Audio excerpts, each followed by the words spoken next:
Lu mau cari Lailatul Qadar, carilah di 10 malam yang terakhir. Karena kan Rasul kan pasti sudah di-spill dong sama Allah kan. Allah tuh bisiin Rasul. Allah nyepil ke Nyepil Rasulullah. Rasul. Oh. Nah, ketika Rasul dapat spill, tapi Rasul nggak mungkin kasih tahu langsung kan, karena Iya. kalau kita dikasih tahu kita nggak nyari. Supaya kita Iya. mau nyari di 10 malam terakhir kita semangat, disembunyiin nih malam nih kapan. Tapi kalau kita Oh. pasang di setiap malam kan pasti dapat, Fer. Ada yang ketahuan nggak akhirnya tanggal berapa? Nggak ada, Nggak makanya nggak dikasih tahu. Supaya kita pasang di semua malam. Pemaksaan dong.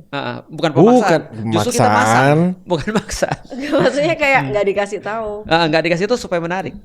Oh, supaya Ah. niat supaya rajin. Contoh misalnya, kalau Feren ngomong sama anaknya misalnya nanti ya. Nanti mama kasih nih misalnya. Kamu mau dipanggil mama atau mau dipanggil ibu? Bunda. Bunda. Nanti Bunda Bunda kasih Feren. ayam bakar. Tapi di malam terakhir bulan Ramadan 10.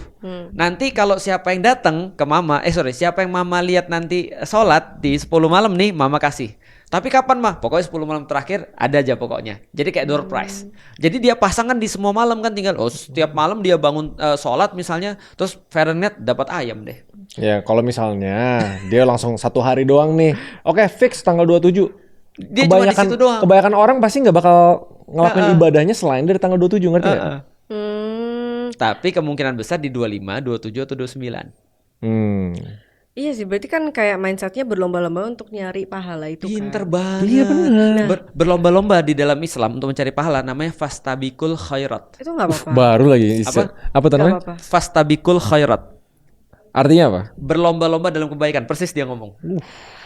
Tapi Feren dari Islam loh. tapi ternyata. mindsetnya itu kan kayak jadi pengen dapetin pahala instead of ke perbuatannya kan Ustaz. Iya, itu kan yang aku bilang itu kan level paling bawah tuh. Oh. Karena gini, kita nggak bisa ngarep semua orang untuk bisa levelnya di sini. Iya nih. sih. Tapi kalau dia masih levelnya di sini, tetap kita fasilitasi. Sampai kita ajak mereka untuk levelnya di sini gitu. Iya. Misalnya kayak kalau kita berbagi nih, itu hal baik atau hal buruk? Baik. Baik kan.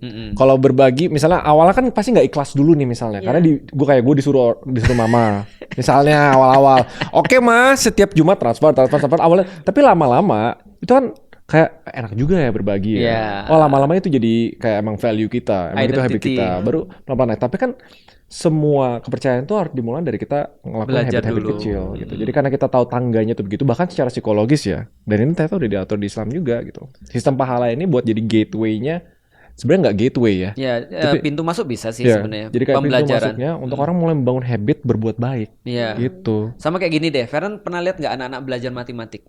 Senang atau enggak? Nggak senang. Nggak senang. Tapi itu perlu nggak untuk mereka? Perlu. Tapi kalau kita beralasan gini, berarti lu belajar matematik karena lu pengen dapat nilai bagus, berarti itu transaksional kan? Tapi kita tetap paksain, biar nggak apa-apa gitu maksudnya. Kalau lu dapat rewards and punishment, lu belajar nih.